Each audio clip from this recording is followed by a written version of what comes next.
Hello. Again, I have to think of a topic, but I did. And how you have to prepare yourself, or me, have to prepare myself when I found out that my husband had Alzheimer's. Now, I knew that something was wrong. He retired, he worked for the government, and he retired at the age of 55. That was his whole goal. I'm getting out. I want to be out at 55 years old and I can do what I want to do, ride my bike, play tennis. I used to laugh at him because he'd go to the courts and he'd say, there's like all these old people there. And I'm like, well, you left work at 55 and all your friends are still working. So you think, who's at the court? So I guess you're one of those old people. But I started noticing, and probably prior before he retired, that something was a little off. But then when he was home, and he was home a lot, I used to say, you need to go do something like volunteer at the museum because he collected a lot of art, African art, and he was always at the African Art Museum viewing. So I said, you need to do something. He would tell me, oh, you're just jealous because you're still working.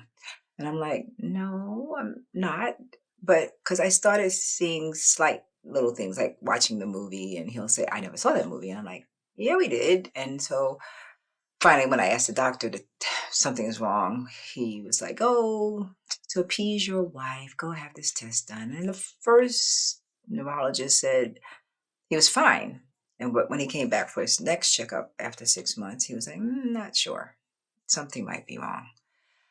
But there are stories. I mean, some of them are funny when you think about it. They're funny and not so funny at the same time because it's amazing how the brain works and how the brain wants to keep working even when it knows something is wrong. Because when we had a PET scan done, which I had to trick him to have that done because he was not very easy about doing things. I had to tell the people at the office, hey, can you act like I'm having an appointment too? And so I told him we both had to do it. So they put me in a back room and I read while he had his test done.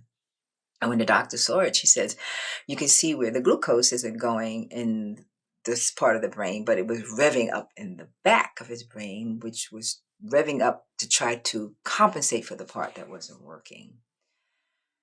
And he had hallucinations with his dementia.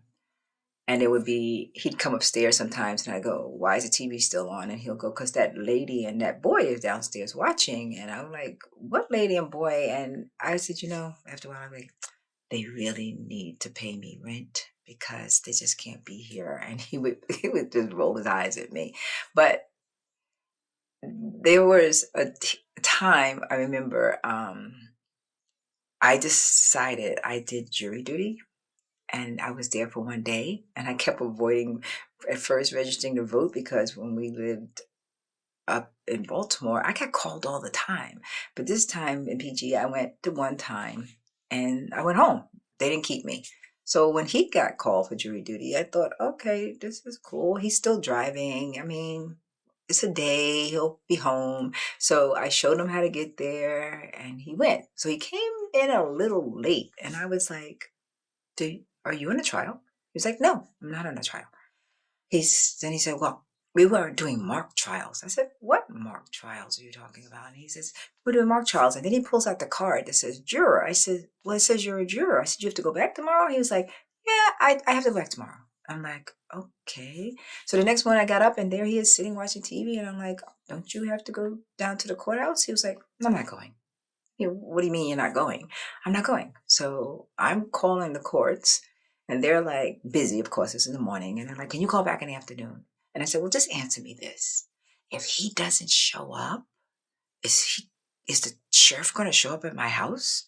And they were like, could be. And I was like, oh my gosh. So I walked out. I had to go to an appointment. And then I said, maybe you need to call them. So I gave him the number and he called and I was on my way to my appointment and I called just before and I said, so what did they say? They said, I didn't have to come. I said, they said you didn't have to come. I'm like, okay. So I went into the appointment. Then he called me back and he said, I need that number again. I was like, I just I said, never mind, here's the number. So then he called me and he said, I called me back and he says, oh, I have to go. I said, oh, okay. I said, okay, calm down. Remember, you take your driver's license. Remember how to get there? Yeah, I remember how to get there. And I was like, oh, okay, take your time. And so he was like, okay. So we hung up. So then he called, I'm on my way now to work. He called me and he said, I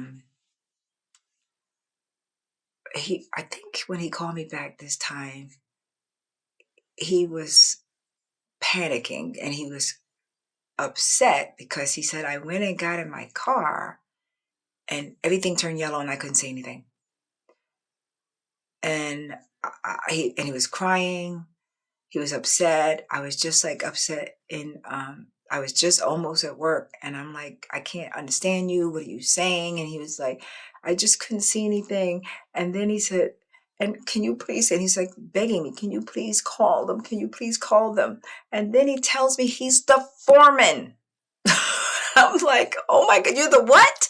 And I'm like, oh my God. And so I had to like call them up and be like, he can't do that. I'm sorry. He has an illness. They said, well, you need to send in the doctor's notes and to excuse him. And I guess, of course, they also always have alternatives. But then I learned that they kind of like these retired government workers, and he was a higher grade. And when he got there, I guess he went into his management, how he was as a manager. I guess he pulled out the pad and he started taking notes, and they were like, oh yeah, make him the foreman. And I'm like, wow. And I guess it's my fault. I should have said, let's excuse you from the beginning. But I'm thinking, okay, he'll go down as it's something to do for the day and they'll send him home, not knowing that they like those people. But that kind of person, the people that like a retired government workers, yeah. And I'm like, oh my. And so it's kind of funny, but it's not funny at the same time because you have to make yourself laugh during these times. You have to see the humor in it because I guess, like I said, sometimes they come back and then they're not that person anymore, and how defiant he could be about things and strong will. Like he liked clothes, but he had lost a lot of weight, and he would spend his day like putting on his clothes but didn't fit as well anymore. And I remember my daughter, she would like not argue with him or not even argue or ask him to change. She said she'd go out walking with him, he'd have a boot on one foot and a sneaker on the other, or the boots on the wrong side. I mean, it's just amazing to think how that brain works. And you're like, aren't you uncomfortable? And when I say defiant, he's going to say, oh, it's comfortable. Oh, I got one to walk away from you and one to run at you. She's like, doesn't your feet feel funny? He's like, no. So the arguing he would do about things. And that's why I said sometimes you have to not argue with them. You just have to go along with it, or try to figure out a way, an easier way for them to agree with you or hear you, or kind of what you're saying, and to move on. But it is, it was a trying time, and it was a learning experience for me, how to work through things. But some of the things I do have to laugh at when you think about it, and it keeps you going to like laugh. And oh, I know one other time, like my daughter was taking my grandson out, and she had packed a bag, and I think there was like 2 cookies in it, and she was doing something. When she came back, he had gotten into the bag, and she said, "Hey, that's Jackson's cookies," and he was like, "Oh." He put one of the cookies back, and then he looked at my grandson and said, sorry, buddy, and walked off with that cookie because he did like sweets. And that is one thing that, as a taste bud, they say that they don't forget. And I notice at the homes, they feed them a lot of sugar. They feed them a lot of sweets, which is, like I said before, one of the worst things to be doing is all that white sugar. But if you're in that situation, please take care of yourself and love them also, and do your best. I'll be seeing you.